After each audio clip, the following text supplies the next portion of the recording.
Space Engineers 2 is out now. Yes, the next game in the Space Engineers franchise has been released as an early access alpha. The game is still heavily in development. I want to emphasize that point to avoid anyone being disappointed at the lack of features compared to Space Engineers 1. This video will cover why the game developer has gone down this route. In today's video, I'll give you an overview of the first release version of Space Engineers 2 and what you can do in-game right now. Sounds fun, right? As you watch this video, please comment below on what you think of Space Engineers 2 now that it has been released. Have you bought it, or are you waiting until more features like survival, planets, water, and multiplayer are added to the game? Get commenting and let me know. Let's get into this. Hello everyone, I'm Captain Jack. If you want to keep up to date on the development of Space Engineers, hit that subscribe button. If you want a chill community to get help playing the game and share your in-game creations, click the link below to join my Discord server. While you're watching, hit that join button to support my content here on YouTube. The way this video will work is first, I will go over the critical features of Space Engineers 2, so you can jump in and get started. And then, I'll tell you about my first impressions. If you want to catch live gameplay, then you can find me streaming on YouTube, Twitch, and TikTok this week. Links down below, catch you there. I'm also giving away 2 copies of Space Engineers 2 on PC. Simply click the link in the video description and enter to win. Winners will be drawn in 48 hours and contacted via email. Good luck everyone. Okay, let's go. As a quick heads up, as of January 2025, the current version of Space Engineers 2 is an early access alpha. If you are loading up, you should expect bugs and imperfections. Many systems in-game and blocks are not feature complete. The current release of the game only represents a portion of the planned full game. Everything you're now going to play with or watch on screen from creators like myself is subject to change at a later date. Keen is gathering feedback via the support site, so I've left a link down below for you to give your own feedback. For the benefit of your fellow space engineers, submit your crash reports and submit your feedback. Good luck out there, engineer. Let's talk about the new in-game building system for Space Engineers 2. This is the big feature that the game is launching into early access with. The first release is all about creative mode, allowing players like you and me to jump into the game and learn the new building system, which will enable you to combine small blocks and large blocks on the same grid. There will be no more separate grids of small ships and large ships, it's all one system now, so build it to your heart's content. The big improvement here is that you can use smaller blocks to detail your larger creations. In Space Engineers 2, the new building system is called the Unified 25cm Grid System. We've got 3 main block sizes in-game at the moment. To start with, you have a default armor cube size of 2.5 meters. This is your standard block size that most large ships and stations are built out of. Secondly, we have a smaller block size which comes in at the 0.5 meter size. You've also got extra blocks like slopes. Finally, we have the detailing cubes which come in at 0.25 meters to really give you some precision detailing to your builds. If we look at some of the creations already in game, you can see how Keen have used them to detail ships like the big red ship and the big blue ship. All 3 block sizes can snap and align with each other. It means you can use all 3 to really expand the building of your ships and creations in Space Engineers 2. I've started building some ships and it might take some time to learn the new building system, especially if you are like me and the Space Engineers 1 where building is kind of ingrained into you. I think anyone will eventually get the hang of it. There are some quality of life changes I would like to see, but we'll talk about them another time. Common building shortcuts are also back in Space Engineers 2. For example, if you click and hold and drag out your blocks, you can build in a line. If you click and hold with right click, you can remove them. Want to build in a plane? Simply click and drag while holding down shift and you can build a plane of blocks. Simple. It's quite nice and a bit more user friendly than it was in Space Engineers 1. The control button is key to building in Space Engineers 2. Holding down the button will allow for what we call precision mode. This will allow you more control over placing down blocks and grids. If you see on screen, when I hold it down, you've got the grid reference that allows you to precisely place blocks and your blueprints. Very fun. Finally, this new building system has undo and redo. So if you're like me and make mistakes while building and then regret your life choices, then good news! You can now commence and undo with what you've already placed. Or if you then prefer it how it was, you can begin a redo. Yay! Simply press Ctrl Z to undo. If you press Ctrl Y, you can redo blocks. Now this system covers 20 steps of building, so keep that in mind.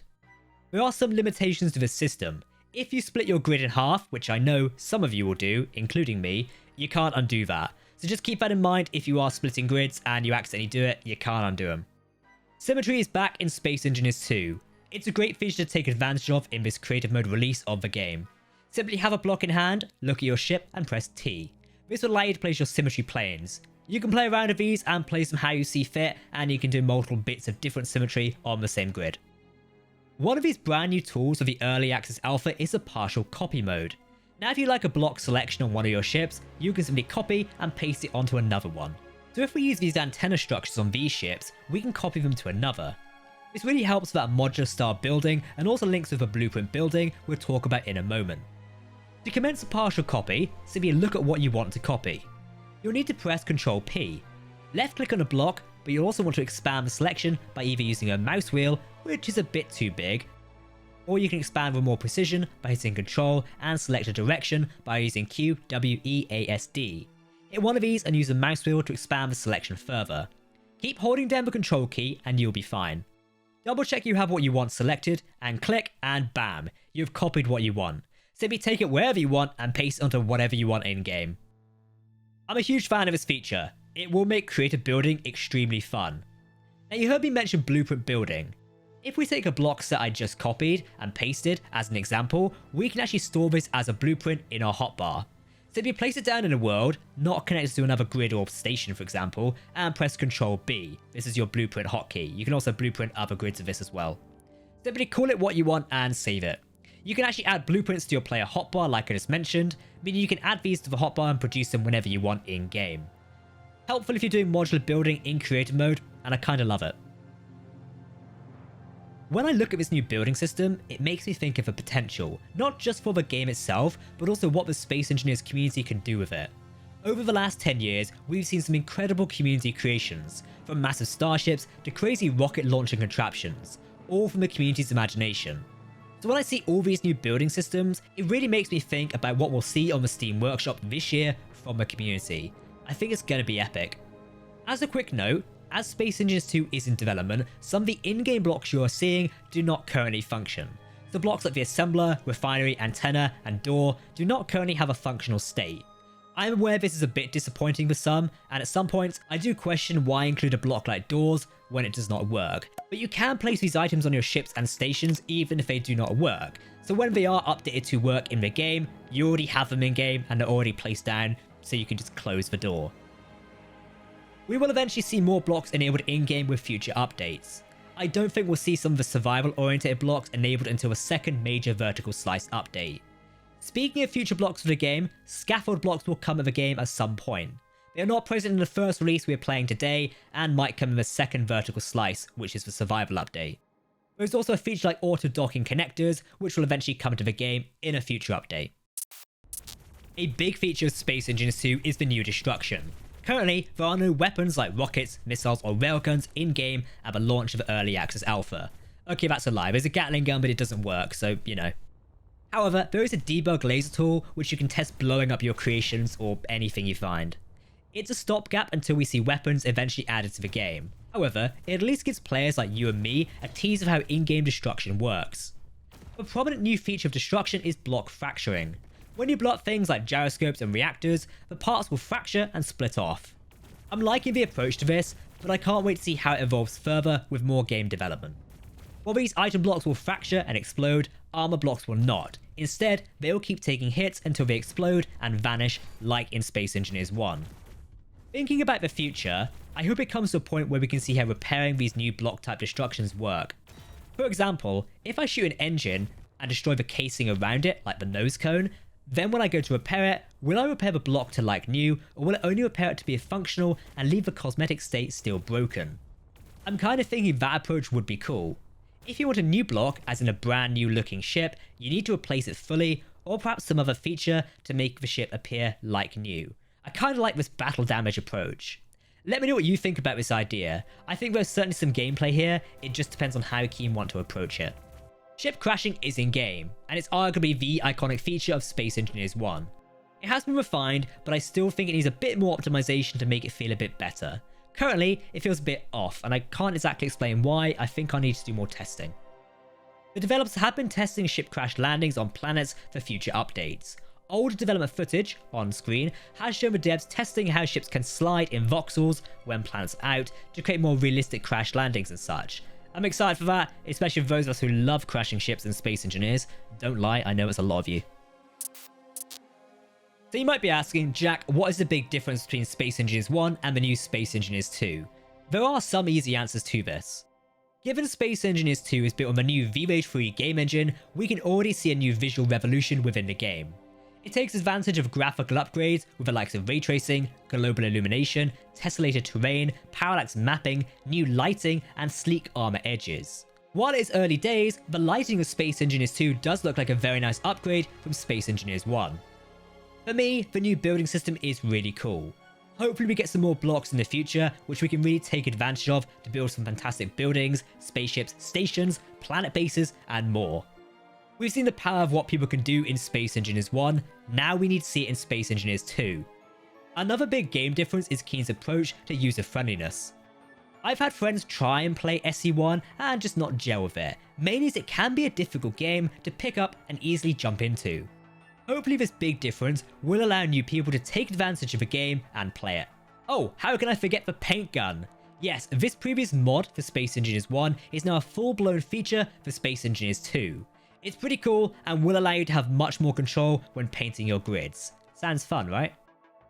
As the development of Space Engineers 2 continues, I expect the answer to this overall question will become more evident. Right now, we are in early access alpha of the game. As such, the game is heavily in development, which explains why things might not appear that advanced currently. You might be wondering about the key features of Space Engineers 1 and if it will eventually come to Space Engineers 2. Well, there is a public roadmap for Space Engineers 2 on screen now. This is available via the game's website. As shown, we only have creative mode in-game at the moment. This makes up Vertical Slice 1.0 and the first release of Space Engineers 2. But what is coming in the future? Vertical Slice 1.1 will see the Steam Workshop be added to the game. This means we can share our creative mode creations amongst the community. You'll be able to check out other people's ships and more.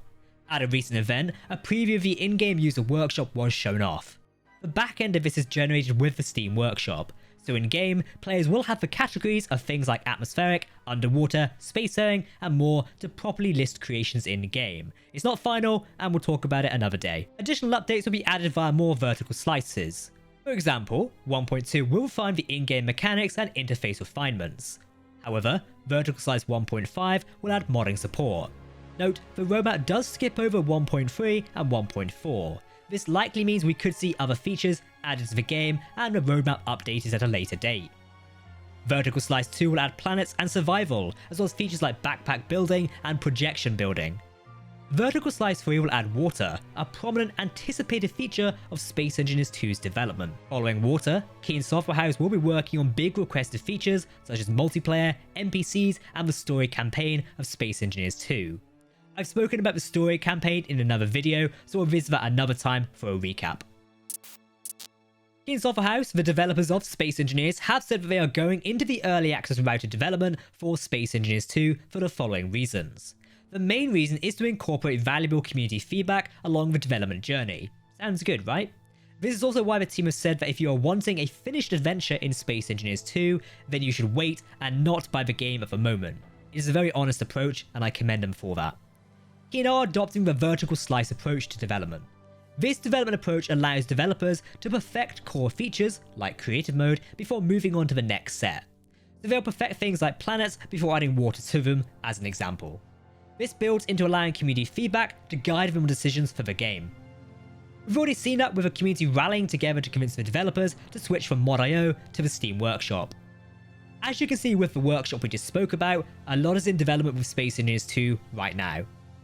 In terms of things like subgrids via rotors and pistons and hinges, Marek Rosa, the CEO of Keen Software House, has previously said he sees them coming in the future and they're not forgotten.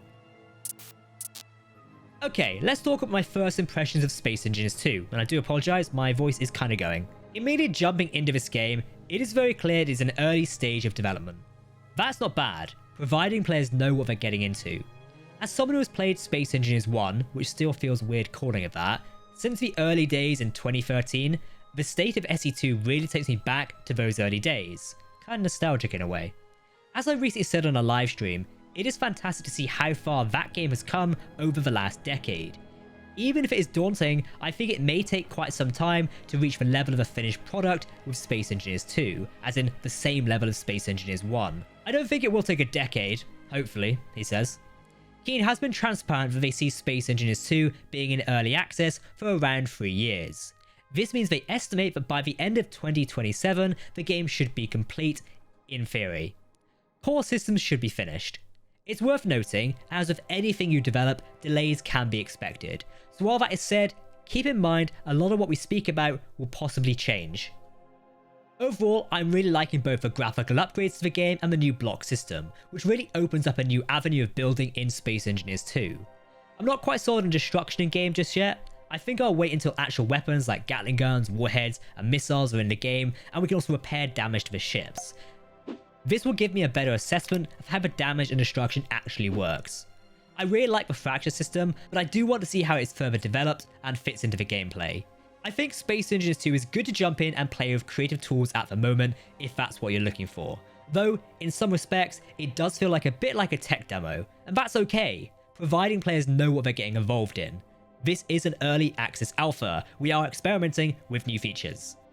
Unfortunately, Keen made the mistake of showing off some fancy and good looking trailers that misled a few players back in December. Other creators have also pointed this out. What we're talking about here is the use of a replay tool to make it look as if multiplayer would be in the game from launch. When we see tons of Space Engineers characters walking around, this is not representative of gameplay, and some could argue is misleading marketing. Thankfully, it does seem the developers are trying to course correct, but I do see many disappointed multiplayer is not here at launch.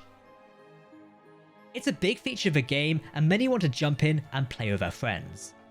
Players looking to play multiplayer might be waiting a while, as it seems multiplayer is one of the things on the roadmap that is in the future, with no date. Perhaps we'll be looking at late 2026 and early 2027 for features like that. It's kind of scary when I think about that, because I really do want to play with all of you watching this and also all my friends. Now, as a content creator, I would not be doing a good service to you, my community, and the wider Space Engineers community if I did not offer some criticism of the game. To be clear, as I know some will hate it when I speak honestly, this is not whining for the sake of complaining.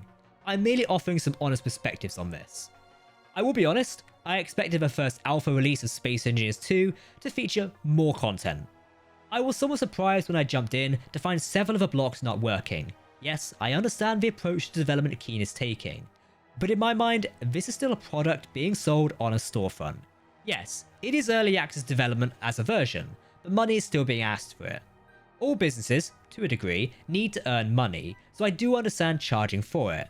Still, I would have liked to have seen Space Engineers 2 released into early access with some core features like the workshop at launch and perhaps a 4-player multiplayer mode. Just something simple to tide people over. It would be just to give initial players some basic core features that they could get started with. I've seen your comments, many are saying they want to play with friends and I completely understand it. Now hopefully you can understand what I mean by this. I'm still going to play and support the game, but as a reviewer of much media, it is in my nature to look at things and question the decisions made. Of course, we are all excited, but it is important to look at things in a bigger picture sometimes. Hopefully we can all agree that constructive criticism is key to the success of any project. I don't just want to push this onto you and say, yeah, go play it, spend all your money, because I feel like I might be lying at that point. Now with that said, I do love taking the honest approach. I am very excited for the future of Space Engineers 2. I think that's bloody obvious by the fact I'm still here covering Space Engineers after so many years. And I can't wait to see what the team do with the game, so good luck Keen. Also, I can't wait to see what we will do with Space Engineers 2. The community behind this game and this franchise is so vibrant. Over the last decade, I have made many friends, many players I've met and shared great experiences with, and I've had so many epic times in Space Engineers. Here is to the next adventure, my friends. Good luck out there. So, that's a wrap on my overview of Space Engineers 2's early access alpha launch today. It's an exciting time to be a Space Engineers fan. While it's maybe an early time for the second game, there is no denying there is a lot of potential here. It will remain to be seen how it's handled going forward and what the finished product will look like in the coming years. If you're looking for more Space Engineers content, then be sure to hit that subscribe button, as I'll be uploading new videos throughout this month covering vital topics from Space Engineers 1 and 2. For now, I've been Captain Jack, and I'll see you in the next video.